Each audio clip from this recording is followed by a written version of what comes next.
Section number 96 means after the annual general meeting, there are second meeting which is mandatory for a company to be held in a company, that is extraordinary general meeting. In short, we will call that as a EGM. तो एक meeting थी हमारे पास AGM, that is annual general meeting covered under section number 96, and there is a second general meeting which is EGM under section number 100. ठीक, first of all हम लोग देख लेते हैं कि क्या डिफरेंस है हमारे AGM में और EGM के अंदर, and then we will continue on this topic. Annual general meeting means that type of meeting which is conducted by the board, which is conducted by the organized by the board for the members of the company. और इसको साल में हम लोग सिर्फ एक ही बार conduct करते हैं, which is within 6 months from the end of the financial year or any extended period if ROC deems fit. तो अगर ROC को लगता है तो और एडिशनल 3 months एडिशन करके मीन्स मैक्सिमम 9 months के अंदर आपका मीटिंग हो जाना चाहिए. ऐसा होता है हमारा annual general meeting. And one more condition is that कि पिछले मीटिंग में और इस मीटिंग में जो टाइम गैप होगा which should not exceed 15 months.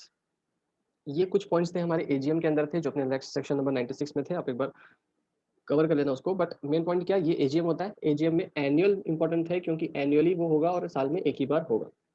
But on the other hand there is another meeting that will be called as extraordinary, which is not an ordinary general meeting. Means वो पहले से prescribe नहीं था कि ये meeting होनी चाहिए. Annual general meeting is compulsorily organised by the company.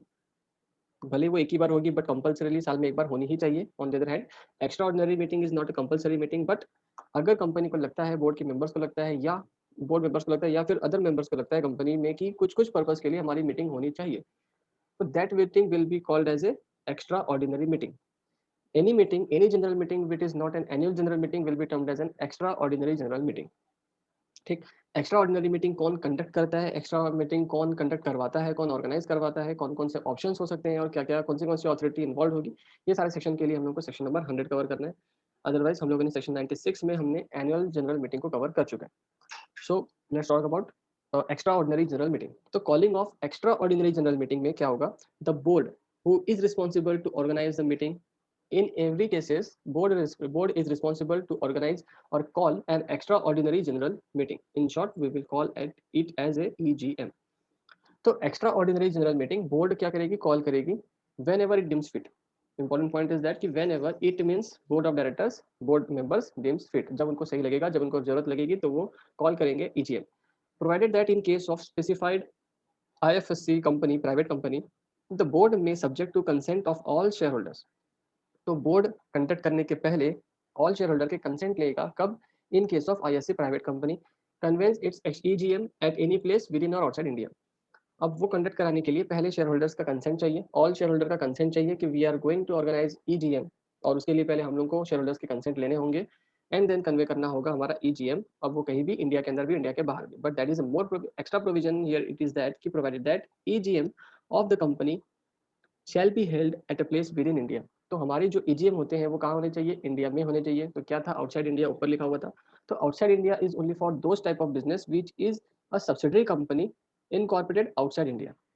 ठीक, मीन्स क्या हो गया कि स्पेसिफाइड IFSC प्राइवेट कंपनी जो होगी, वो बोर्ड जो होंगे वो इंडिया में बोलेंगे, इंडिया में शेयर होल्डर से कंसेंट लेंगे एंड ऑर्गेनाइज कर सकते हैं meeting outside India, but for only for those company which is incorporated outside India and it is our Holi own subsidiary company. तो ओवरऑल सब सेक्शन नंबर 1 में क्या था कि बोर्ड अपने बिहाफ में EGM क्या करेंगे, ऑर्गेनाइज कराएंगे जब उनको जरूरत पड़ेगी तब.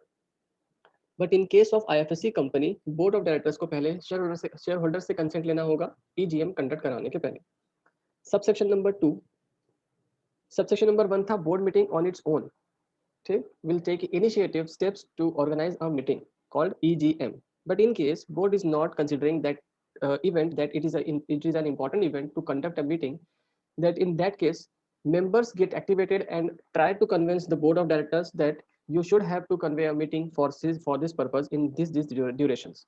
So when board of directors is not considering the event to be taken to the EGM, then some of the members is required. Take minimum number of members is required to uh, realize the board of directors that there is some crucial time when EGM is required. We are required to meet at once for this purpose. And what is the requirement which is prescribed in the subsection number 2? Subsection number 2 says that the board shall, at the requisition made by the board, means first of all important point is board of director खुद से करे meeting EGM conduct या फिर members के बोलने पे करना, जो मेन काम है वो किसका होगा, बोर्ड ऑफ डायरेक्टर्स का ही होगा। तो board shall do anything but on the requisition made by whom, requisition कौन करेगा, तो इन शॉर्ट इसमें बस ये लिखना है अपने को कि 10% of paid up share capital, ऐसे पर्सन, ठीक, ऐसे पर्सन जिनके पास कम से कम 10% शेयर होंगे, ठीक है, paid up share capital, paid up share capital तो टोटल जितने भी मेंबर्स होंगे, हम सारे मेंबर्स की डिमांड नहीं करते, पेड अप शेयर कैपिटल का 10% निकालना है।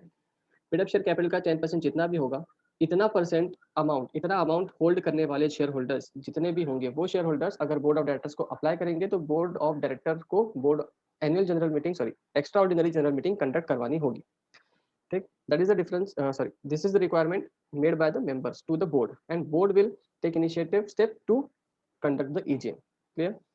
और ये जो प्रोविजन था, क्लॉज ए वाला जो प्रोविजन था, that is for the company which is having a share capital, but second provision is for, clause B is for those company which is not having share capital. तो such number of members means 1/10 member. तो in short, अगर आपके पास share capital है तो paid up share capital का 10% लो, अगर आपके पास share capital नहीं है तो आप टोटल मेंबर्स के का 1/10 करो। तो जो भी नंबर ऑफ मेंबर्स होंगे, इतने नंबर ऑफ मेंबर्स अगर डिमांड करते हैं वोट शेयरिंग के लिए, सॉरी, मीटिंग के लिए, तो ईजीएम कंडक्ट करवाना पड़ेगा बोर्ड ऑफ डायरेक्टर्स को। So there are two different requirements. First requirements is for the 10% of paid up share capital, and as per the act में दोनों जगह 1/10 ही लिखा है, इधर भी 1/10 ही लिखा है। बट इन केस अगर हम लोग के एक्ट में लिखा होगा paid up share capital requirement, अगर पेड अप शेयर कैपिटल के ऊपर है तो हम उसको 10% डिनोट करेंगे, और अगर टोटल नंबर ऑफ मेंबर्स की रिक्वायरमेंट होगी तो हम उसको 1/10 डिनोट करेंगे फॉर ईज ओनली, ठीक है। तो अगर आपके पास शेयर कैपिटल है तो पेड अप शेयर कैपिटल के 10%, मान लो हमारे पास total paid up share capital 10 lakh rupees का है, तो उसका 10% कितना होगा, 10% हो जाता है 1 लाख रुपीज। तो 1 लाख शेयर होल्डर्स, मतलब नंबर ऑफ नहीं, तो ऐसे टोटल शेयर होल्डर्स जिनके total paid up capital total करने से 1 लाख बनता है, इतने लोग अगर अप्लाई करेंगे बोर्ड ऑफ डायरेक्टर्स को तो ईजीएम हेल्ड होनी चाहिए। An extraordinary general meeting of the company within a period specified in subsection number 4. Subsection number 4 अब सीधा पढ़ लेते हैं, देन बाद में पढ़ेंगे सबसेक्शन नंबर 3। सबसेक्शन नंबर 4 में क्या लिखा हुआ है, सबसेक्शन नंबर 4 में लिखा हुआ है टाइम लिमिट, कितने समय के अंदर रिक्वेजिशन, रिक्वेस्ट आने के बाद, ये जो रिक्वेस्ट हमने सबसेक्शन 2 में रिसीव की होगी बोर्ड ऑफ डायरेक्टर्स ने, उसमें रिक्वेस्ट मिलने के बाद कितने दिन के अंदर मीटिंग हेल्ड हो जानी चाहिए। तो इन शॉर्ट 21 डेज से लेके 45 डेज के बीच में मीटिंग हेल्ड हो जानी चाहिए। Subsection 4 tells about the time limit within which board of directors have to conduct a meeting within 21 days or maximum 45 days. अगर 21 डेज और 45 डेज के बीच में नहीं कराए तो जो सबसेक्शन 2 के रिक्वेजिशन मेड करने वाले पर्सन है वो खुद 3 महीने के अंदर खुद मीटिंग कंडक्ट करेंगे अपने अपने वे पे। तो if board of directors fails to do so, then the requisitionist themselves within a period of 3 months from the date of requisition can held the meeting। तो वो अपने आप से खुद में क्या कर सकते हैं, मीटिंग हेल्ड कर सकते हैं, कंडक्ट करवा सकते हैं, clear. Subsection number 3 is just that कि जो रिक्वेजिशन हमने रिक्वेस्ट जो हमने भेजी थी उसमें हमारा सबका साइन होना चाहिए और रजिस्टर्ड ऑफिस को भेज देंगे और रजिस्टर्ड ऑफिस में वो रिक्वेजिशन सबमिट हो जाना चाहिए। Subsection 4 is about the time limit कि बोर्ड ऑफ द डायरेक्टर्स कितने दिन में कराएंगे, बोर्ड ऑफ बीओडी कितने दिन में कराएंगे, 21 से 45 डेज के बीच में कराएंगे। अगर नहीं हुआ तो रिक्वेजिशन खुद कितने दिन, कितने महीने के अंदर काम कर सकते हैं, मीटिंग कर सकते हैं, 3 मंथ्स के अंदर कभी भी मीटिंग खुद से कर सकते हैं, clear. A meeting under section number 4, जो मीटिंग सब सेक्शन नंबर 4 के अंदर हुई वो ये मान लिया जाएगा कि बोर्ड ने ही कंडक्ट करवाई है, मतलब वो अपने मर्जी से कंडक्ट कर रहे हैं, इसका मतलब ये नहीं कि उसकी कोई वैल्यू नहीं होगी, उसकी उतनी ही वैल्यू होगी जितना बोर्ड कंडक्ट करती और मीटिंग होती, तो उतनी ही वैल्यू इसकी भी मानी जाएगी। सबसेक्शन नंबर 6 क्या था कि रिक्विजिशनिस्ट अपने मर्जी से जो मीटिंग कंडक्ट कर रहे हैं विद इन 3 मंथ्स, तो उनमें जो खर्चे होंगे वो रिक्विजिशनिस्ट ने किए होंगे, तो रिक्विजिशनिस्ट जो भी खर्चे करेंगे वो कंपनी क्या करेगी, अपने तरफ से पे करेगी, ठीक है, तो रेम्बर्स करेगी, company will reimburse the expenses to the requisitionist and जो एक्सपेंसेस कंपनी ने रेम्बर्स किए होंगे वो expenses as a fine director के जेब से काटे जाएंगे। Fine to the shall be, expenses को डायरेक्टर का फाइन माना जाएगा। In short expenses will be treated as a fine to the directors. So जो हम लोगों को रिक्विजिशनिस्ट ने जो खर्चे किए, तो पॉइंट क्या चलेगा, रिक्विजिशन पहले मीटिंग करेंगे और मीटिंग में खर्चे होंगे, जो भी एक्सपेंसेस होंगे वो खुद बियर करेंगे, but the same will be reimbursed by the company, और यही खर्चे कंपनी क्या करेगी, रेम्बर्स करेगी किसको, वो रिक्विजिशनिस्ट को, and company will deduct it from the remuneration of the directors as a fine, clear. तो ये पॉइंट था हमारा सेक्शन नंबर 100। सेक्शन नंबर 100 में बस यही था कि हम लोगों को एक्स्ट्रा ऑर्डिनरी जनरल मीटिंग क्या होती है, उनसे रिलेटेड जो प्रोविजंस थे वो क्या थे। अब 2 और सेक्शन है जो सेक्शन नंबर 96 और सेक्शन नंबर 100 इन दोनों को कंबाइन करते हैं। मतलब इनसे रिलेटेड एक और सेक्शन, 2 सेक्शन और है, वो है section number 97 and section number 98। तो ये दोनों सेक्शन अभी अपन को पढ़ने हैं। वो ये है, अभी पढ़ते हैं क्या, कि अगर कंपनी फेल होती है एजीएम करने में, if company fails to conduct AGM on its own, तो ट्रिब्यूनल बीच में आएगी। और अगर company fails to conduct EGM, then also tribunal बीच में आएगी। तो this is the two common section for, मतलब tribunal is the authority, common authority in case of AGM and EGM in both the cases. तो पहले AGM का पढ़ लेते हैं कि सेक्शन नंबर 97 ये बोल रहा है कि एज पर सेक्शन नंबर 96 जो एजीएम कंडक्ट करना कंपलसरी था, वो अगर कंपनी फेल होती है एजीएम कंडक्ट करने के लिए, तो ट्रिब्यूनल बीच में आएगी। And what is the provision? So वो अपन पढ़ते हैं। पहला पॉइंट क्या, if any default is made in holding the AGM of the company under section 96, the tribunal में, notwithstanding anything contained in this act or articles of the company, on the application of any member of the company, important point is on the application of any member of the company, or direct the calling of an annual general meeting of the company, or and give an ancillary or consequential directions to as a tribunal thinks fit, as the tribunal thinks fit। मतलब क्या, अगर company 96 के basis पे AGM conduct करना था, वो AGM conduct नहीं करती है, तो हमारे जो कंपनी के मेंबर्स हैं उनको लग रहा है प्रॉब्लम, क्योंकि बोर्ड ऑफ डायरेक्टर्स की प्रॉब्लम, प्रॉपर बोर्ड मीटिंग्स तो होती है, तो जो एडिशनल इन्फॉर्मेशन चाहिए वो तो मेंबर्स को चाहिए, तो मेंबर्स ट्रिब्यूनल को अप्लाई करेंगे कि हमारी मीटिंग होनी थी बट अब तक मीटिंग हुई नहीं है। तो ये हम लोग एप्लीकेशन किसको फाइल करेंगे? ट्रिब्यूनल को फाइल करेंगे। तो tribunal then will give an order to the company to held meeting, कि आप मीटिंग करो, एजीएम करो, और वो कोई भी एडिशन दिया जा सकता है, कोई भी नया डायरेक्शन दिया जा सकता है, और इन बेसिस पे आपको मीटिंग कंडक्ट करनी होगी। और उसके ऊपर एक और पॉइंट लिखा हुआ था, विदाउट या फिर not with standing anything contained in this act. इसका मतलब ये है कि एक्ट में अभी तक हमने पढ़ा था एजीएम के लिए कि मीटिंग 6 मंथ के अंदर हो जानी चाहिए, बट पॉइंट इज कि हमने 6 महीने के अंदर नहीं किया, तो ही तो प्रॉब्लम आ रही है, तो ही तो हमारे मेंबर ने एप्लीकेशन फाइल किया होगा, या फिर 15 डेज 15 मंथ का जो गैप है वो भी चेंज हुआ होगा, इसीलिए ये प्रॉब्लम क्रिएट हो रही है। तो पॉइंट इज दैट कि जब ट्रिब्यूनल ऑर्डर देगी मीटिंग की, तो हो सकता है कि ये जो पॉइंट है और ये जो मंथ है ये इलेप्स हो जाए। ठीक, इससे ज्यादा मीन्स हो सकता है कि कंपनी ने जब, ट्रिब्यूनल ने जब ऑर्डर दिया तब 6 मंथ खत्म हो चुके हो, 7 मंथ चल रहा हो, 8 मंथ चल रहा हो। तो इसलिए यहाँ लिखा हुआ है not with standing anything content in this act. तो मेन पॉइंट इज कि ट्रिब्यूनल जब ऑर्डर करेगा तब हमें 6 मंथ और 15 मंथ वाले पोर्शन को ध्यान देने की जरूरत नहीं है। प्रोवाइडेड दैट में ये लिखा हुआ है कि हमारे कंपनी के जो मेंबर है वो इन पर्सन मीन्स खुद भी अटेंड कर सकते हैं, या फिर वो अपने तरफ से एक प्रॉक्सी भी भेजा जा सकता है मीटिंग के अंदर, वो अलाउड होगा। And subsection number 2 is about कि जनरल मीटिंग जो इस सबसेक्शन 1 में एजीएम जो कंडक्ट हुआ है सबसेक्शन नंबर 1 में, वो ट्रिब्यूनल के ऑर्डर से हुआ, तो भी उसको ये मान लिया जाएगा कि कंपनीज एक्ट को हमने कंप्लाई किया है।